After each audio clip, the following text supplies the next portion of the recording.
အဲ့တော့ဒါဆက်တော့ဖိုင်ကပြတ်သွားတယ်နော်တော့ပြန်ဆွဲလိုက်မယ် move နဲ့ဆွဲမယ်ပြီးတော့ box တစ်ခုဆွဲ spear တစ်ခုဆွဲပြီးတော့ move to နဲ့ရွှေ့နော်ရွှေ့ပြီးတော့ဒီမှာအစောမှာထားမယ် auto key ဖွင့်မယ်ပြီးတော့ဘာလုပ်မလဲဆိုတော့ဒီမှာ frame 30လောက်လိုက်မယ်နော် frame 30ကိုအောက်ကိုချမယ်ပြီးတော့ frame 20ကြာရင်ငကိုနေရာပြန်ရောက်မှာမလားငကိုနေရာပြန်ရင်ကျွန်တော်နောက်တစ်မျိုးပြမယ် animation ကိုငကိုနေရာကိုပြန်မရွှေ့တော့ပြန်မရွှေ့တော့ဒီ0 key ကို copy ယူလိုက်ရတယ် copy ကထုံးစံတိုင်းပဲ shift ကိုဖိထားညားလေးကိုဒီပေါ်တင်လိုက်ပြီးတော့ဆွဲယူလိုက်ဒါဆို copy ပဲသူ့ငကိုနေရာကိုပြန်ရောက်သွားမယ်နော်အဲဆိုဒါကျွန်တော် right click နှိပ်မယ် cut editor လို့ပြောင်းလိုက်လို့ရှိရင်ဒီ image selection ဝင်လာပြီဝင်လာတဲ့အခါကျွန်တော်တို့ဒီ key ရဲ့ control ဖိထားဒီ key ရဲ့နှစ်ခုကပါလဲ set tangent to slow နော်ဒီအလဲက key ကပါလဲ set tangent to fast ဒါကိုနှိပ်လိုက်နော်အဲဆိုဒီ key ကစောစောကကျွန်တော်တို့လုပ်တဲ့ animation ပဲနော်အဲဆိုတော့ဒီမှာကျွန်တော်တို့ timeline ကိုပြောင်းလိုက်မယ် frame 150ကနေပြီးတော့ tab 300ထိပြောင်းလိုက်နော်300ထိပြောင်းလိုက်တဲ့အခါမှာကျွန်တော်သိတယ်မလား frame 150မှာကျွန်တော်စရွှေ့လိုက်ရင်သူကီးကဘယ်ကနေစမလဲဆိုတော့ frame 20ကနေစပြီးတော့ဒီကောင်လေးကရွေ့လာတယ်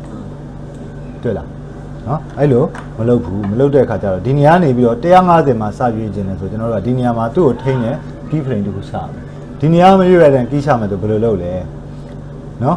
ခုနည်းနည်းရွှေ့လိုက်ရတယ်ဒါပေမဲ့နည်းနည်းလေးရွေ့သွားလိမ့်မယ်နော်အဲ့လိုမရွှေ့ရနဲ့နောက်တစ်ခါ key ချတဲ့နေရာဒီ150လို့ပေါ်နေတာဘာလို့ဆိုလိုရလဲဆိုဒီမှာ frame 150ကစတယ်သူ့ရဲ့အလျားက150ရှိတယ်အဲ့လိုဆိုလိုတာเนาะဒါအစားဒါသူ့ရဲ့ time အရှိเนาะ right click နှိပ်ဒီမှာ right click နှိပ်လိုက်ဒီ150ဆိုတဲ့ပုံမှာ right click နှိပ်လိုက်လို့ရှိရင်ဒီ dialog ထွက်တယ်ဒါ key ချတဲ့ dialog create key ဘာလို့လို့ကျင်လဲကျွန်တော် position key ပဲလို့ကျင်ရင် rotation နဲ့ scale ကိုဖြတ်လိုက်ပြီးတော့ okay နှိပ်လိုက်ဒီမှာ position key တခုနေရာမျိုးပဲကြာပြီဒီနေရာတိုင်း key ကြာတယ်ဒါဆို0 20ကနေပြီးတော့150ဒီသူမလှုပ်ဘူး190ကြာမှသူကဒီလိုမျိုးတက်သွားတယ်ဆိုရင်ကျွန်တော်တို့ animation ကအစအဆုံးဆိုဘယ်လိုဖြစ်သွားမလဲ frame 0ကနေပြန်စ frame 0ကပြန်စလို့ချင်းပထမတစ်ချက်ကုန်မယ်ပြီးတော့ရက်နေမယ်150ကျော်သွားပြီးမှသူကအပေါ်တက်သွားတဲ့ animation ဖြစ်မယ်ဖြစ်လိုက်ရက်နေပြီတကယ်လို့ဒီ key ကိုမချခဲ့ရင်ဘာဖြစ်မလဲဒီကနေစပြီးတော့ဒီကိုယူတက်မှာပေါ့ရောပေါက်တယ်မလားနော်ထိန်းတဲ့ key တခုပြန်ချလို့တကယ်လို့ဒီနေရာဒီ key မချခဲ့ရင်ဒီ animation ကဒီလိုဖြစ်သွားတယ်ဒီကနေစပြီးတက်နေပြီတွေ့လားကျွန်တော်တို့လိုချင်တဲ့ပုံစံမျိုးမဟုတ်ဘူးเนาะanimation ပေးကြပါเนาะ save as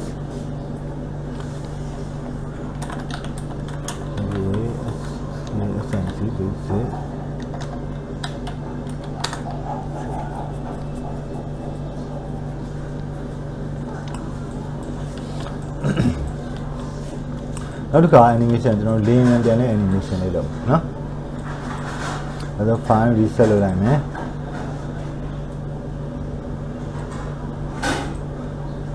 စောစောဟာကြတော့အရာဝတ္ထုတွေ movement လုပ်တာပေါ့နော်ဘာမှမဆိုလုပ်လို့ရတယ်ကြိုက်တဲ့ဟာကိုလုပ်လို့ရတယ်အခုလောလောဆယ်ကျွန်တော်တို့လေယာဉ်ပြန်တဲ့ animation လေယာဉ်ပြန်တဲ့ animation ကြတော့ကလေယာဉ်ပြန်ကစောစောလိုလက်နဲ့ပြန်နေလို့အဆင်မပြေဘူးသူကဒီလိုပွေ့ပတ်ပြီးတော့လမ်းကြောင်းတိုင်းသွားဖို့လိုတယ်ပေါ့နော်ဒါမှမဟုတ်ကျွန်တော်တို့ဘာနဲ့ပြန်လဲဆို path animation path constraint ဆိုတဲ့ဟာနဲ့ပြန်တယ်သူလမ်းကြောင်းတိုင်းလေယာဉ်ကိုပြန်ခိုင်းတာနော်ကျွန်တော်ပထမဆုံးလေယာဉ်လေးတစ်ခုဆွဲလိုက်မယ်အကျဉ်းပေါ့နော်လေယာဉ်သဘောပေါ့လေယာဉ်တော့မဟုတ်ပေါ့သူ move to နဲ့ shift နဲ့ရွှေ့ copy ဒီလိုလေးကိုယ်စက်ဒီလိုထည့်လိုက်မယ်အဲလိုလေယာဉ်အကျဉ်းလေးတစ်ခုရတယ်ပေါ့နော်အဲလေယာဉ်ပေါ့ဒီနှစ်ခု select မှာ group လုပ်ထားလိုက်မယ်နော်လေယာဉ်လည်းတတ်ထားတယ် group လုပ်ထားလို့လိုရယ်နော် group လုပ်မထားလို့ရှိရင်ဘာဖြစ်မလဲဒီရာဝတ္ထုကကျွန်တော်တို့ရွှေ့လိုက်ရင်တစ်ခုချင်းပြုတ်ပြီးထွက်လာတယ်ဒါမှဒါအခု animation ပေးပတ် animation နဲ့ပေးမယ်ဆိုတဲ့အခါမှာကျွန်တော်တို့ကဘာလုပ်လဲဆိုတော့သူ့ကိုလေငြင်းအောင်တွေဒီရာဝတ္ထုတွေဒီကောင်တွေအကုန်လုံးကိုလေ stable ဖြစ်အောင်တဲ့ဒီ animation တွေကိုကျွန်တော်တို့ကပတ် animation ဘယ်တော့မှမပေးဘူးเนาะသူတို့ဘာလဲဆိုဂျားတစ်ခုခံအဲ့လိုဟာမျိုးတွေကျွန်တော်တို့မှာ animation မှာသုံးလို့ helper ဆိုတဲ့အထက်မှာ dummy ဆိုတာရှိတယ် animation အဲ့လိုတွေပေးမယ်ဆိုလို့ရှိရင် dummy ဆိုတာတစ်ခုအမြဲတမ်းခံเนาะဒါမှကျွန်တော်တို့ကမှားသွားလို့ရှိရင်အဲ့ dummy ကို delete နှိပ်လိုက်ရင် animation ပြတ်သွားတယ်ဒီ model ကြီးကဒီတိုင်းပဲကြံခဲ့တယ်မပြတ်ဘူးเนาะ animation ကိုဒီ animation လုပ်မယ် dummy ကိုပဲ animation လုပ်သွားမယ်เนาะပြီးတော့ perspective view သွားဒီ dummy ကို select မှတ်တာပြီးတော့ဒီကောင်နဲ့ dummy နဲ့ဒီကောင်နဲ့တက်တဲ့ကြောင်ချိန်လိုက်မယ်လေနဲ့เนาะချိန်လိုက်ပြီးတော့ dummy ရွေးတဲ့အတိုင်းဒီကျွန်တော်တို့ရဲ့လေမြန်ကလိုက်ပြီးတော့ရွေ့မယ်ဆိုတဲ့အခါအဲ့လိုပါအောင်လည်းဘာလုပ်ပေးလဲဆိုကျွန်တော် animation link ဆိုတာလုပ်တယ်ဒါ link လုပ်တယ်လို့ပြော select ရင် link ဒါကို select မှပြီးတော့တွားပါလဲဆိုရင်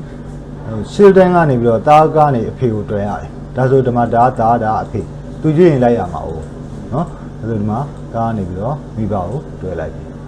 တွဲလိုက်တဲ့အခါအဲ့လို link လုပ်ပြီးလို့ရှိရင် link ဒါကိုယူပြီးတာနဲ့ move to ကိုချက်ချင်းပြန်ယူနော်အဲ့ဒါသူ့ရွှေ့ကြည့်ပါသွားပြီဒါဆိုကျွန်တော်တို့ animation ကို dummy ကိုပေးလိုက်လို့ရှိရင်လင်းရပါသွားပြီ animation မကြိုက်ရင်ကျွန်တော်ဘာလုပ်မလဲ dummy ကို delete နှိပ်လိုက်တာနဲ့ animation ပြန်ပေးမယ်ဟုတ်တယ်မလားလင်းကိုဖြတ်တဲ့ဆရာမလိုတော့ဘူးမဟုတ်ရင်လင်းကိုပြန်ဖြတ်ပြရတယ်အဲ့ဒါလင်းမြန်ပြန်ဖို့လမ်းကြောင်းတစ်ခုဆွဲလိုက်နော်လမ်းကြောင်းက geo line 2နဲ့ပဲဆွဲလိုက်မယ် select မှ create panel တွေက line 2နဲ့ပဲဒီလို select မှဒီလိုမျိုး dress ဆွဲလိုက်တယ်ကွေးလေးရတယ်ဒီလိုမျိုးပြီးတော့သူကဒီလိုမျိုးပြန်တက်သွားတယ်ပြီးတော့ right click နဲ့လင်းမြန်ပြန်တဲ့အခါဒီလို down ကြိုးမျိုးကိုကျွန်တော်တို့ကမကြိုက်ဘူးလေဒီလိုမျိုး show နေလို့မဖြစ်ဘူးသူ့ကိုကျွန်တော် click ချမိလိုက်လို့သူ့ကိုပြန်ပြင်လိုက် visa လို့ပြန်ပြင်လိုက်မယ်နော် visa လို့ပြန်ပြင်ပြီးတော့ဒီလိုမျိုးလုပ်လိုက်ပြီးတော့ perspective view သွားလေးမြန်ဒီလိုပြန်မှုအောက်ကနေပြီးတော့သူကဗာလေအပေါ်ထောင်တက်သွားမယ်နော်ထောင်တက်သွားမယ်ဆိုတော့ဒီဟာလေးဒီလိုမနှင်ဘူးလားနော်ဒီ vertex ကိုဒီလိုနှင်လိုက်မယ်နော်အဲဒီလိုလေးနှင်လိုက်မယ်နှင်လိုက်တဲ့အခါဒီလမ်းကြောင်းတိုင်းလေးမြန်ကလိုက်သွားတယ် animation လုပ်ပြမယ်နော်နည်းနည်းလေးပြန်နှိပ်ဒါလေးတွေကိုကြိုက်သလိုဒီလမ်းကြောင်းတိုင်းသွားမယ်နော်ဒီလိုပုံစံလေးပြင်လိုက်တဲ့အခါကျတော့ကြည့်မယ်ဒီမြန် animation ဘယ်လိုလုပ်မလဲ top view ကိုပြန်သွားလေးမြန်စီပြန်သွားလိုက်လေးမြန်ကဘာကိုပဲကင်မလဲ animation က dummy ကိုပဲကင်မယ်နော် move to ကိုကင်တာသူ့ key frame နဲ့မရှိတော့ဘူးကျွန်တော်တို့အလုပ်လုပ်ပုံဒီလေးမြန်လမ်းကြောင်းဘယ်လောက်ပြန်စေခြင်းလဲဒါပေမဲ့ရတယ်အဲ့ဒါနောက်ပိုင်းမှရှင်းလို့ရတယ်ဘာလုပ်လဲဆို animation တွေကိုသွားသူ့ကိုဗာလဲလမ်းကြောင်းကိုတင်ပေးလိုက်မယ် constraint path constraint path ဆိုတာလမ်းကြောင်းကိုဆိုလိုတာ path constraint ဆိုပြီးတော့လိုက်ရင်ဒီလို arrow လေးပေါ်လာတယ်အဲ့လေးနဲ့ဒီ path ကိုရွေးပေးလိုက်ရင်အဲ့လေးညာဒမ်မီရောက်သွားတာဒမ်မီနဲ့လေနဲ့တွေ့ထားတယ်လေနဲ့တန်းရောက်သွားတယ်ရောက်သွားတဲ့အခါမှာဘာဖြစ်လဲဆိုတော့ကီးလဲ auto ချပလိုက်တယ်0ကနေ100တိဒါဆိုဒီလမ်းကြောင်းအစအနေအဆုံးထိသူဘယ်လိုသွားမလဲ0ကနေ100အတွင်းမှာဒီအဆုံးထိရောက်သွားလိမ့်မယ်เนาะကျွန်တော် perspective view ကိုသွားပြီး play ကြည့်လိုက်မြင်လားလေမြင်လားเนาะသွားပြီတွေ့လားเนาะသွားပြီဆိုတဲ့အခါမှာအဲ့မှာလေရင်ကဒီမှာကန့်လန့်ကြီးပြန်နေလိမ့်မယ်မြင်လားเนาะဒီနေရာမှာလို့꿰သွားမှာလေမ꿰ဘူးဘာလုပ်လဲကန့်လန့်ကြီးပြန်တယ်တွေ့လားเนาะမြင်လာတော့ကန့်လန့်ကြီးပြန်သွားတယ်เนาะဒီလိုမျိုးအဆင်မပြေဘူးအဲ့ဒါကိုဘယ်လိုလုပ်ပြရလဲကျွန်တော် animation panel တွေကိုသွားပြီးတော့ဒါလေးကိုနည်းနည်းပြင်ပေးရတယ် path constraint ဒီတန်မီကဒီတိုင်း depth သွားကျင်တာမဟုတ်ဘူးကျွန်တော်တို့ကဗာလေသူ့လမ်းကြောင်းတိုင်းသွားကျင်တာအဲ့ဒါကို dummy ကို select မှတ်လိုက်လို့ရှိရင် animation panel ကိုတန်းရောက်တယ်မရောက်လို့ရှိရင်ဒါလေးကိုနှိပ်ပြီး motion panel လို့ခေါ်တယ် animation panel ဟုတ်အဲ့မှာသူကဘာဝင်နေလဲဆိုတော့ path constraint ဝင်နေတယ်เนาะအဲ့မှာဒီအောက်ကိုစဉ်းစားပြီး follow ဆိုတဲ့အမှတ်ကလေးကိုရှင်းပေးလိုက်ရတယ်ရှင်းပေးလိုက်တာနဲ့ဒီ dummy ကသူ့လမ်းကြောင်းတိုင်းသူကသွားရောเนาะ꿰ပြီးသွားတယ်ဒါပေမဲ့ကျွန်တော်တို့လင်းကြီးကကန့်လန့်ကြီးဖြစ်နေတယ် follow ရှိပြီးလို့ရှိရင်လို့ direction မမှန်လို့ရှိရင်ကျွန်တော်တို့က x y z တွေပြင်ပေးရတယ် y လို့နှိပ်ကြည့်လိုက် x ကမမှန်ဘူး y ဆိုဘာဖြစ်လဲမှန်တော့မှန်သွားပြီဒါပေမဲ့ပြောင်းပြန်ကြီးဖြစ်နေတယ်ဖင်မန်းကအဲ့ flip ဆိုတာနှိပ်ပြီเนาะထုံးစံတိုင်းလေအဲ့ဆိုရင်လင်းမြန်တက်သွားပြီเนาะဟုတ်ကြ x y z ပြင်ပေးပြောင်းပြန်ဖြစ်နေ flip နှိပ်ပြီเนาะဒါပဲနောက်ဆုံးကျွန်တော်တို့ animation ကြည့်နော်သူ့လမ်းကြောင်းတိုင်းအကုန်ပြန်သွားပြီဒါလေးမြန်ပြန်တဲ့ animation နော်ဒါလေးမြန်နေမဟုတ်ဘူးဒါကိုအဆင်ပြေရတယ်အကုန်လုံးသုံးတယ်စာရန်ထိုးတာတို့ဘာတို့ပေါ့နော်အကုန်သုံးတယ်ဒီမှာစာလုံးလေးတွေတင်ပေးလိုက်ရင်မရဘူးလားနော်စာရန်ထိုးတာတို့ဘာလို့လဲအကုန်ရတယ်စာရိုက်တာပြပြီမယ်စာရိုက်စာတွေပါရိုက်ချင်လို့ရှိရင်ကျွန်တော်တို့ဒီမှာ text tool ပါတယ် text နော် shape ထဲမှာလေ line ပေါ်မှာ text ရိုက်ထည့်လိုက်ဒါပဲနည်းနည်းစာအကုန် 3D ကိုတဲ့လို့ဟုတ်တယ် 3D ဖြစ်အောင်ဒီတိုင်းတော့မရဘူးကျွန်တော်ပြမယ်ဒီမှာကြိုက်တဲ့စာကိုရိုက်ထည့်ဒီမှာ font ပြောင်းလို့ရတယ်နော်အင်္ဂလိပ်စာ font နဲ့လာတယ်ဗမာစာ font တော့မရဘူးနော်ဗမာစာ font လို့ကျင်လို့ရှိရင်တော့ကျွန်တော်တို့ဒါလုပ်မှရတယ် font အများကြီးဗမာစာ font တိတ်မရအောင်နော် DSC test လို့ရိုက်ထည့်လိုက်ရင်နော်ကြိုက်တဲ့ font ပြောင်းပေးလို့ရတယ်နော်ကြိုက်တဲ့ font ပြောင်းနော်ဒီ font ဆိုတော့ပြောတာစာဖြစ်သွားပြီသူက line မယ်လေ line ဆိုတော့ထုံးစံတိုင်းသူ့ do ဖြစ်အောင်ကျွန်တော် h2 တင်လိုက် do ဖြစ်သွားတာပေါ့နော် h2 modifier တင်လိုက် do ဖြစ်သွားတယ်ဟုတ်ဘူးလားခေါ်လာလိုက်လို့ပြရတယ်စာရနော်နောက်ပြီးတော့ဗမာစာလို့ချင်းကျွန်တော်ဒါမျိုးလုပ်တယ်ဗမာစာ font ကဒီ set မှာရှိပါလားမသိဘူးမရ set တဲ့ font မရှိဘူးဟုတ်ဘူးသူ 3D Max မှာဖုန်းကအင်္ဂလိပ်စာဖုန်းမဲ့ ready ပါလေမြန်မာစာဖုန်းကအများဖြင့်မပေါ်ဘူးတော့ Photoshop ကိုသွားမယ်ဒီမှာမြန်မာစာဖုန်းကရှိမှမထင်ဘူးဒါဖုန်းကရှိတာတော့အများဖြင့်တိတ်မတွင်းမထားဘူးမြန်မာစာအသိမလို့တော့Photoshop နဲ့ဆွဲပြီးတော့ဟိုထက်ကိုထည့်လို့ရတယ်မြန်မာစာဖုန်းဆွဲထည့်လို့ရတယ်ကျွန်တော်ထည့်ပြမယ်နော်ရှိလားမသိမရှိရင်တော့ပြောပြမယ်ဒါပေမဲ့အင်္ဂလိပ်စာဖုန်းတစ်ခုကိုထည့်ပြမယ်နိသဘောတရားအတူတူပေါ့ဟုတ်ပြီလားပြမယ်ဆွဲတယ်တော့ဖုန်းထည့်တာလို့ Photoshop နဲ့လို့ဆွဲတာမဟုတ်ဘူးသိရလား Photoshop နဲ့ဆွဲရင်လည်းရတယ်ပတ်နဲ့ဆွဲရမယ်လေအခုကျွန်တော်ပြောတဲ့သဘောနားလဲသွားရင်ကိုပတ်နဲ့ဆွဲရတယ်အကုန်လုံးဝင်တယ်ဒါမှမဟုတ်လို့ရှိရင်လည်းသူ font ရှိနေ font နဲ့ရိုက်လိုက်ဝင်တယ်နော်ရှိပါအဲ့ဆိုတော့ဒီမှာကြီးကျွန်တော်တို့ control n ပေါ့နော်အဲ့ဘာဖြစ်ရိုက်ထားလိုက်နော်ပြီး text ကိုယူလိုက်ယူပြီးတော့ကျွန်တော်ဒီမှာရိုက်ဒီမှာဒါ font ရှိတာရှိနော်ဘာဖြစ်ပြီးတော့ရှင်းရမှာပေါ့ဟုတ်တယ်မလားကွဒီမှာကျွန်တော်ပြတာဒါ default တစ်ခုပါ default နဲ့ရိုက်ထားလိုက်နော်လူတွေအားလားပါလားမသိဘူးဒီလိုရှင်းမဆက်နေပါနော်ကြည့်ရလားနော်အကုန် question mark တွေထည့်တယ်လာတာတဲ့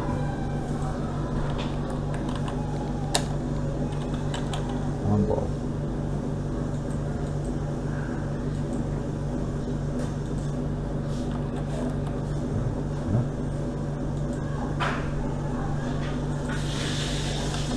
question mark တွေဟောတယ်ဘောနော်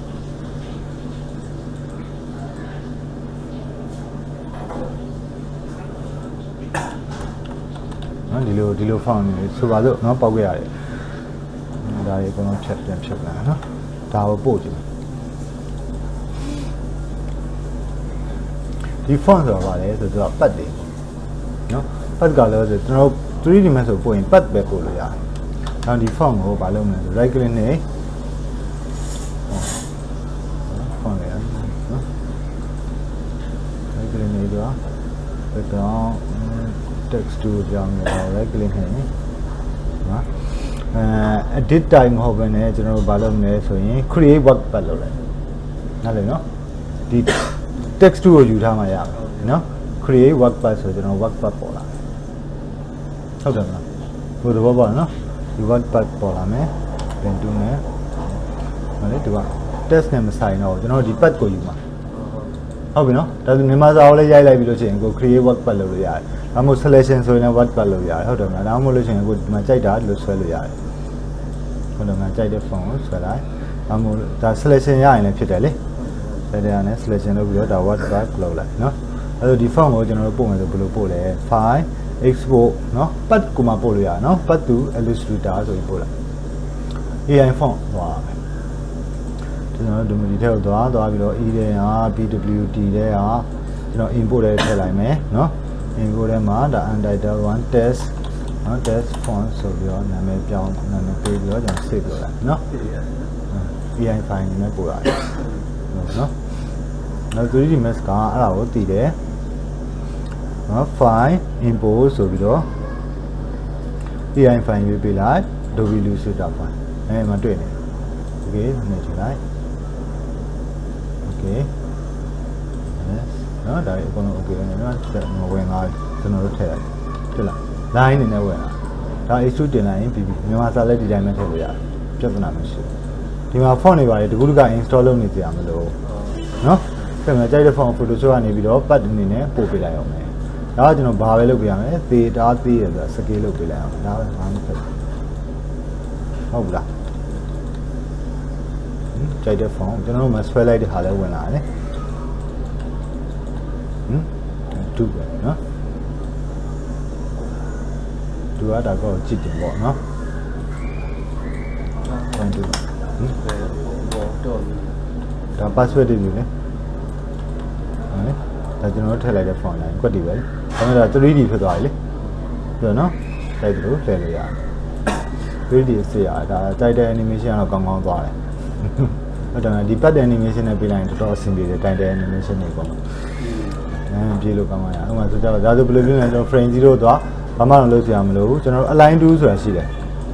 ဒီ object ကိုဒီနေရာ dummy နဲ့ချိန်ပေးလိုက်ရတယ်လင်းကိုကျွန်တော် hide လုပ်လိုက်မယ် hide selection လုပ်လိုက်ပြီးတော့ဘာလုပ်လိုက်မလဲ text house လက်မှာ shift A ဆိုရင်ဒါ align to နဲ့ select မှတ်ပြီးတော့ဒါကိုရေးပြလိုက်အဲ့ကောင်က x y z တန်ဖိုးတွေထွက်လာပြီ y z position rotation z scale အဲ့ဒါအကုန်နှိပ်ပြီး okay နှိပ်လိုက်ရလို့ဒီမှာသွားပြီးတော့ဒီနေရာမှာသွားပြီးတော့ dummy နဲ့သွားပြီးတက်တယ်ကြာတယ်တွေ့လားလက်နဲ့ရွှေ့ပြရမယ်ပြီးတော့သူ့ကိုဘာလုပ်ပြလဲသူ့ကိုကျွန်တော်တို့ကဒီမှာလှည့်ပေးလိုက်မယ်လင့်လုပ်ပေးလိုက်နော်လင့်လုပ်ပေးပြီးတဲ့အခါအခုကျတော့လင်းလိုမျိုးသူကပြောင်းပြန်နေဖြစ်နေပြန်ပြီလေအဲ့ကျွန်တော်တို့ဘာသွားလဲ animation ပြန်တယ်ကိုပြန်သွား x y z ကိုပြန်ပြင်ပေးနော်ဒီလိုပုံစံမကြိုက်ဘူးနော်ဒီလိုပုံစံဆိုတာဆိုတော့မဆိုတော့ဘူးလေနော်ဆိုတော့မဆိုတော့ဘူးဒါ flip ဆိုမယ်flip ဆိုဒီပုံစံဖြစ်မယ်နော်ဒီပုံစံသွားမယ်ဒါမဲ့သူ့ကိုကျွန်တော်တို့ကဒီဂရီ60ဒီဂရီထောင်နေလို့ဘာလုပ်ရမလဲသူ့ကိုဒီလိုထည့်ပေးလိုက်ပေါ့ sorry နော်ဒီကောင်ကကျွန်တော် test ကိုကျွန်တော်ဒီမှာကြာတော့တွေ့လားလှည့်တဲ့အခါ view နဲ့လှည့်လို့မရတော့သူ့ angle ကပါလေသူ့ rotation ဒီလိုစောင်းနေပြီလေဒီလိုလှည့်လိန်သွားအဲ့ဒါမှကြာကျွန်တော် local system ကိုပြောင်းပေးရတယ် local coordinate system ပြောင်းပြီးရင်ဒီမှာကောင်းကောင်းတက်လာတယ်ဟုတ်ပြီနော်ဒါပေမဲ့ animation ကောင်းကောင်းသွားပြီနော် okay ဟုတ်ပြီနော်ဒါပဲအဲဆို dummy တခု animation ပေးတိုင်းဘာပဲသွားချိတ်ဒီ test တွေပါလို့ animation ပေးစရာမလိုဘူးเนาะဒါဒါစစ်เนาะ path animation เนาะ character animation သွားပြီเนาะ